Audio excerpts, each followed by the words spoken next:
with the validator, it's if they steal your signing keys, and the worst case that can happen is you get slashed. Like they can mess with that type of stuff. But what with the seed words is what you really need to protect, because that is your withdrawal key is derived from your seed words, and that it gets access to your funds. So that's why you create on a separate machine. Actually, this is a very important thing. When you create your validator keys, what you should do and what I'm recommending people is, like, say you have a new computer. It should be a new computer. You should like have a reformatted computer that's never been used for websites. You've really basically never done anything with it. You get the staking deposit CLI code that's from the PulseChain.com GitLab.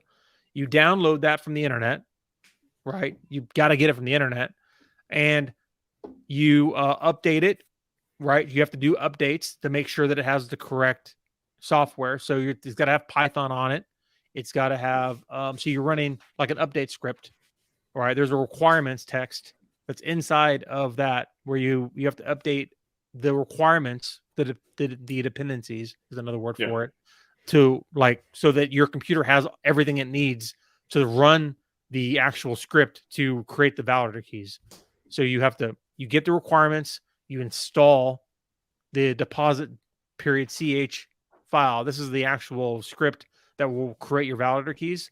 And then your computer has only ever been updated from the official repos. You've updated the dependencies that you need for it to actually function. And then when you actually run your validator to create your keys, you turn your internet off. However you unplug it, Wi-Fi, turn off. Like you don't have any access to any internet at that point. And then the only program you even have on that thing is the stake and deposit CLI, especially for mainnet. Yeah. And then you run the program, create 1, 10, 100 validator keys. You run it. During that process, in that terminal, you get a 24-word seed phrase that you have to write down on a piece of paper. And then I don't like this, but this is like the only time you're ever going to hear me say, then you have to type this back into the computer, which is, if we're talking about hardware wallets, you're never going to do that. Hardware wallets, you generate them on the hardware wallet, you add them back on the hardware wallet. Well, there's no hardware wallet with validator keys. You're using the stake and deposit CLI program.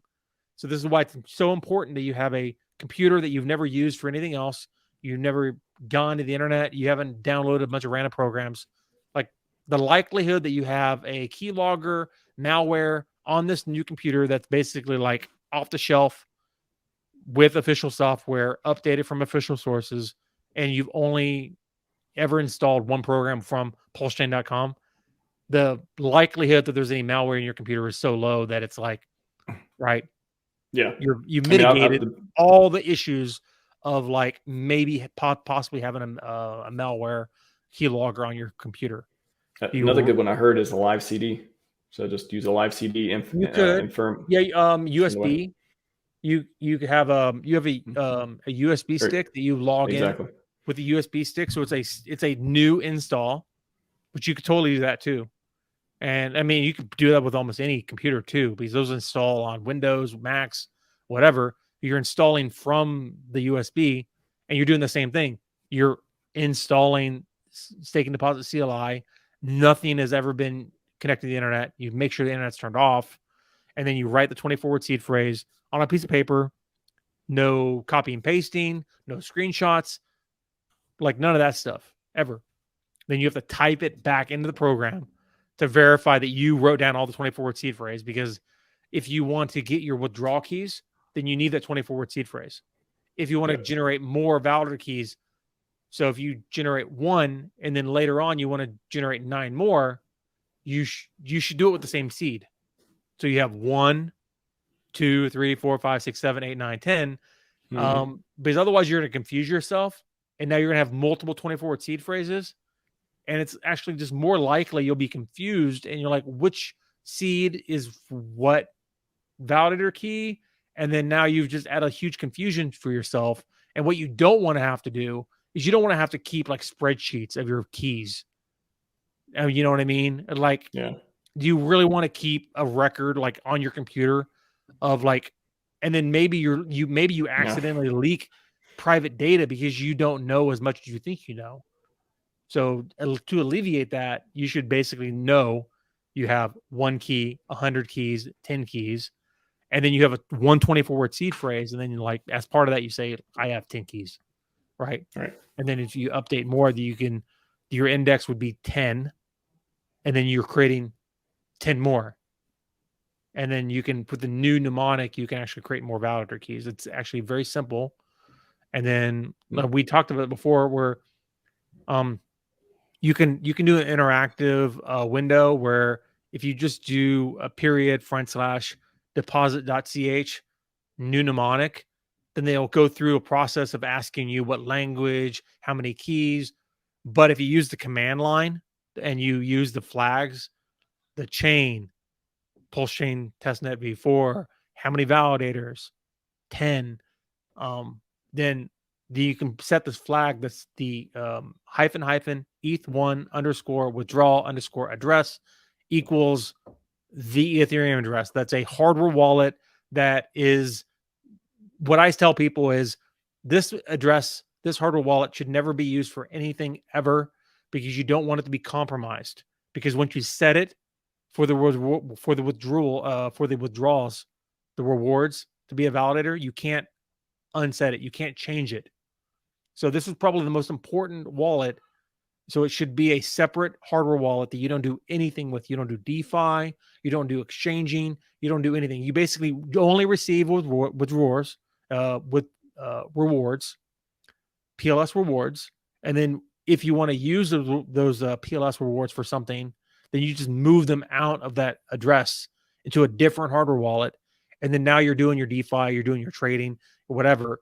But now you've minimized the likelihood that you will accidentally. Here's the thing: if you have a hardware wallet, what you could accidentally do is, like, if you're doing a bunch of DeFi, you could give some random contract spin permissions for your PLS, and now that address gets wiped. But now all your validator keys, all your validator rewards are going to that address. So if you've given this account spin permissions, then every time new PLS gets dropped in there, then some hacker just takes it from you. And so what you have to do is you'd have to go through the process of deactivating the validator, withdrawing. But now that 32 million PLS is going to that address, what's the attacker going to do? They're going to steal that 32 million PLS. You can't change the address. So you just screwed yourself because you didn't have a dedicated hardware wallet, a dedicated address that was only for rewards.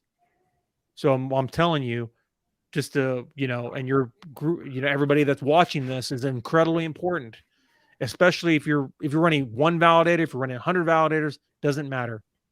Set your withdrawal address when you create your validator keys. That'll simplify you getting rewards after withdrawals are available. Create a new ledger or treasure wallet that's only ever for rewards, and then never use that for anything else. And then just send the money out whenever you want to spend it. Like, it's super easy. And now you've mitigated the likelihood that some attacker is going to get access to that wallet, create spend approvals to spend that. And then when you get your 32 million PLS is now worth 10 cents each or what crazy amount. Now you know that when you get that withdrawn and deposited in that account, it's not instantly going to get stolen from you, which is kind of happening with this fork, right? A PulseChain. There's a lot of people who sacrifice from wallets that are now compromised. And the moment that the PulseChain fork is public, there's a high likelihood that they are going to get their money on PLS, on PulseChain stolen once again, because their money was stolen on Ethereum. And now if they don't beat that attacker to the RPC settings, to that address, to send their money, the PLS, PLSX, whatever tokens they got off of that address, then it's going to get stolen again. You don't want to be the guy going to the Lambo dealership and you look at your wallet and it's gone. Like, don't fund a scammer's Lambo, 10th Lambo purchase, right? Like, you should buy your own. Fund your own. Exactly. Yeah. Fund your own, not some scammers. Because they already got 10. Where can I sign the contract? I have the cash. Oh no, no, don't be the person who gets the PLS stolen. That's pretty important. And like, and that's not even like a scare. That's not even imaginary horrible. That's an actual horrible. That's happening to people every single day. And will happen to you if you do a bunch of DeFi in this wallet, and then there's going to be people who are going to be like, I had all my rewards stolen from my account because I gave, because of XYZ reasons. Yeah. Right. So don't be a statistic.